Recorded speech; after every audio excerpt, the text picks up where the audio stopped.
أكبر الله أكبر الله أكبر الله أكبر الله أكبر كبيرا والحمد لله كثيرا وسبحان الله بكرة وأصيلا لا إله إلا الله وحده صدق وعده ونصر عبده وأعز جنده وهزم الأحزاب وحده لا إله إلا الله ولا نعبد إلا إياه محلسين له الدين ولو كره الكافرون لا إله إلا الله والله أكبر الله أكبر ولله الحمد الحمد لله الذي بذكره ذكره الذاكرون وبشكره سكره الساكرون وفي فضله طمع الطامعون وعلى واسع جوده أول المعولون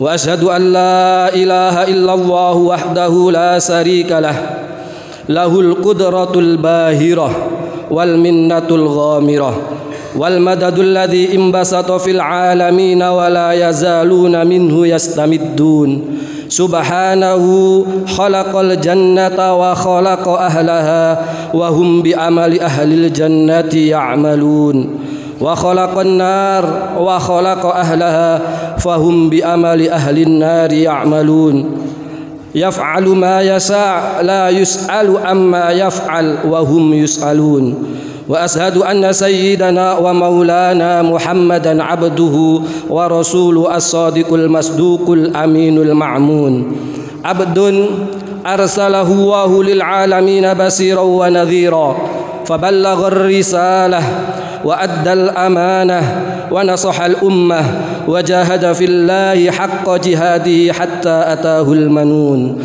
اللهم صل وسلم وبارك وعظم وترحم ومجد على سيدنا وحبيبنا وشفيعنا وقرة أعيننا ومولانا محمد كلما ذكره الذاكرون وغفل عن ذكره الغافلون وعلى آله وأصحاب الذين ضحوا بأموالهم وأنفسهم إلى يوم يبعثون صلاة وسلاما عدد ما كان وما يكون وعدد ما هو كائن في سرك المكنون أما بعد فيا أحبة في الله أوصيكم ونفسي وإياي بتقوى الله وطاعته فلا تموتن إلا وأنتم مسلمون فقد قال الله سبحانه وتعالى في محكم تنزيله حاكيا عن خليله إبراهيم على نبينا وعليه السلام أعوذ بالله من الشيطان الرجيم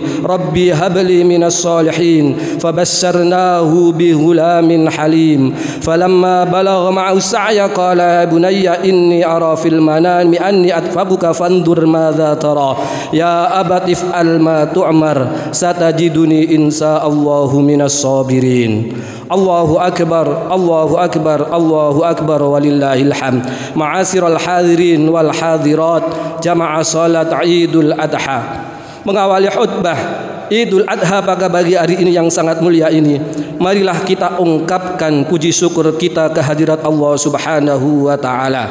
Karena pada pagi hari ini kita masih diberikan kenikmatan, diberikan karunia untuk melaksanakan salat Idul Adha secara berjamaah. Idul Adha ini adalah momen indikator ketakwaan kita kepada Allah Subhanahu wa taala sebagai bekal kita meraih kebahagiaan di dunia maupun di akhirat nanti. Oleh karena itu saya mengajak ma'asyiral hadirin wal hadirat, khususnya kepada diri pribadi saya sendiri, marilah kita sama-sama meningkatkan kualitas iman dan takwa kita kepada Allah Subhanahu wa taala. Di mana suatu hari Sayyidina Ali bin Abi Thalib karramallahu wajhah marra bi ba'dil maqabir fabaka hatta ikhdallat lihyatuh. Al-Imam Ali bin Abi Thalib radhiyallahu anhu wa arda, suatu hari beliau berjalan di tengah pekuburan sambil menangis. Dari sangatnya beliau menangis sampai-sampai air mata beliau membasahi jenggotnya. Faqala al-ahlil kubur ya ahlal kubur ammal manazil faqad sukinat wa ammal amwal faqad qussimat wa ammal azwaj faqad nukihat hadza khabaru ma indana fama khabaru indakum fa wallahi walladzi bi nafsihi law udhina lahum fil kalam laqalu fa inna khairaz zadit taqwa. Sambil beliau berkata, ya ahlal kubur, wahai penduduk kubur, ketahuilah bahwa rumah-rumah yang kalian tinggalkan telah ditempati oleh orang lain. Harta benda yang kalian cari siang malam telah dibagi-bagi oleh orang lain. Suami-suami, istri-istri yang kalian tinggal di dunia sudah dinikahi oleh orang lain. Hadza khabaru indana, inilah kabar berita yang aku bawa dari alam dunia. Fama khabaru indakum, lantas berita apa yang ada pada diri kalian? Kemudian Sayyidina Ali berkata, faqala walladzi nafsi biyadihi, seandainya orang-orang yang ada di dalam kubur diperbolehkan untuk menjawab, pasti mereka serempak akan menjawab, inna khairaz zadit taqwa, sesungguhnya sebaik-baik bekal ke alam kubur bukan dan tidak lain kecuali hanya takwa kepada Allah Subhanahu wa taala. Oleh karena itu Allah Subhanahu wa taala berfirman, fatazawwadu fa inna khairaz zadit taqwa wattaqun ya ulil albab. Allahu akbar, Allahu akbar, Allahu akbar walillahil hamd. Ma'asyiral hadirin wal hadirat, jamaah salat Idul Adha yang mudah-mudahan dimuliakan dan diberkahi oleh Allah Subhanahu wa taala. Hari raya Idul Adha selalu saja menjadi pelajaran sejarah masa lampau, sejarah kehidupan figur-figur agung, figur-figur mulia para kekasih Allah Subhanahu wa taala, yaitu figur Nabiullah Ibrahim ala nabiyyina wa alaihi salam, figur anak yang soleh, putra yang hebat Nabi Ismail alaihissalam, dan juga figur ibunda Sayyidina Siti Hajar. Prosesi yang mengharukan sejarah umat manusia adalah penyembelihan Nabi Ibrahim atas putra beliau yang tercinta Nabi Ismail, yang pada akhirnya diganti oleh Allah Subhanahu wa taala dengan domba. Ma'asyiral hadirin hafizakumullah. Selain itu, ada beberapa hal yang dapat kita petik di dalam sirah sejarah kehidupan agung Nabi besar Ibrahim ala nabiyyina wa alaihi salam dan keluarganya tersebut. Pelajaran pertama adalah pertanyaan Allah Subhanahu wa taala kepada Nabi Ibrahim, fa aina tadhhabun? Ketika Nabi Ibrahim pada waktu itu yang dikenal kaya raya dengan 1000 ekor domba, 300 ekor lembu dan 100 ekor unta, beliau ditanya hendak kemana ia pergi, maka beliau menjawab sebagaimana yang termaktub di dalam Al-Quran surat At-Takwir, inni dzahibun ila rabbi sayahdin, sesungguhnya aku pergi menghadap Tuhanku dan dia memberi petunjuk kepadaku. Bagi Nabi Ibrahim, tujuan akhir hidup manusia bukanlah kekayaan, bukan pangkat, bukan jabatan, dan bukan sebagainya, tetapi tujuan hidup adalah Allah Subhanahu wa taala. Ma'asyiral hadirin hafizakumullah. Islam seperti yang diperlihatkan, dicontohkan oleh Nabi Ibrahim, menjalankan menuju Tuhan sebagai jalan kebahagiaan dan jalan menuju akhirat. Islam memberikan dimensi moral spiritual agar aktivitas manusia memiliki tujuan yang lebih bermakna, bukan hanya sekedar mobilitas fisik tanpa tujuan bersifat ilahi. Pertanyaan Allah pada Nabi Ibrahim adalah pertanyaan moral yang penuh makna. Hendak dibawa kemana harta kita?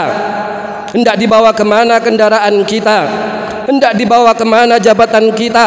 Hendak dibawa kemana pangkat kita ini? Hendak dibawa kemana ilmu-ilmu kita?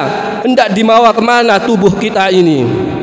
Di tengah kesibukan manusia dengan sebagai aktivitasnya, maka menjadi penting untuk menanyakan kembali pertanyaan Nabi Ibrahim ala nabiyyina wa alaihi salam tersebut, karena bisa jadi yang khusus bagi manusia secara dewasa ini adalah menghindari apapun yang menyakitkan, lalu juga mengejar apapun yang dirasakan menyenangkan, sehingga yang muncul hanyalah kehidupan materi duniawi belaka.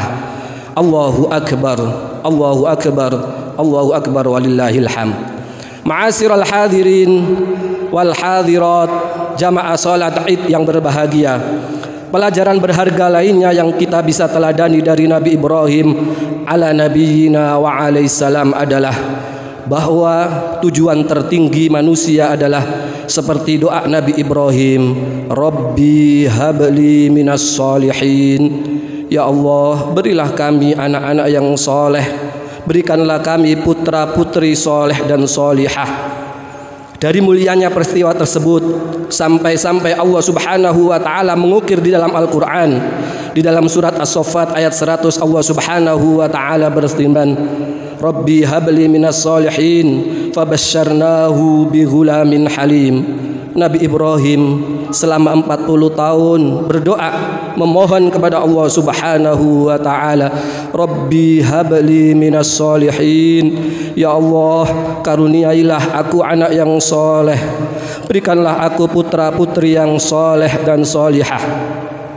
Setelah 40 tahun doa tersebut baru dikabulkannya oleh Allah Subhanahu wa taala di dalam firman-Nya, fabasyarnahu bighulamin halim. Tepat ketika umur Nabi Ibrahim ala nabiyina wa alaihissalam pada waktu itu 86 tahun. Doa tersebut baru dikabulkannya oleh Allah Subhanahu wa taala. Tidak berhenti di situ, ma'asyiral hadirin hafizakumullah. Falamma balagha ma'u sa'ya qala ya bunayya inni ara fil manam anni atba'uka fanzur madza tara. Qala ya abati if'al ma tu'mar satajiduni insyaallahu minas sabirin. Maka ketika masuk di usia baligh, Nabi Ibrahim diperintahkan untuk menyembelih putranya, untuk mengorbankan buah hatinya yang ditunggu-tunggu selama 40 tahun. Ya bunayya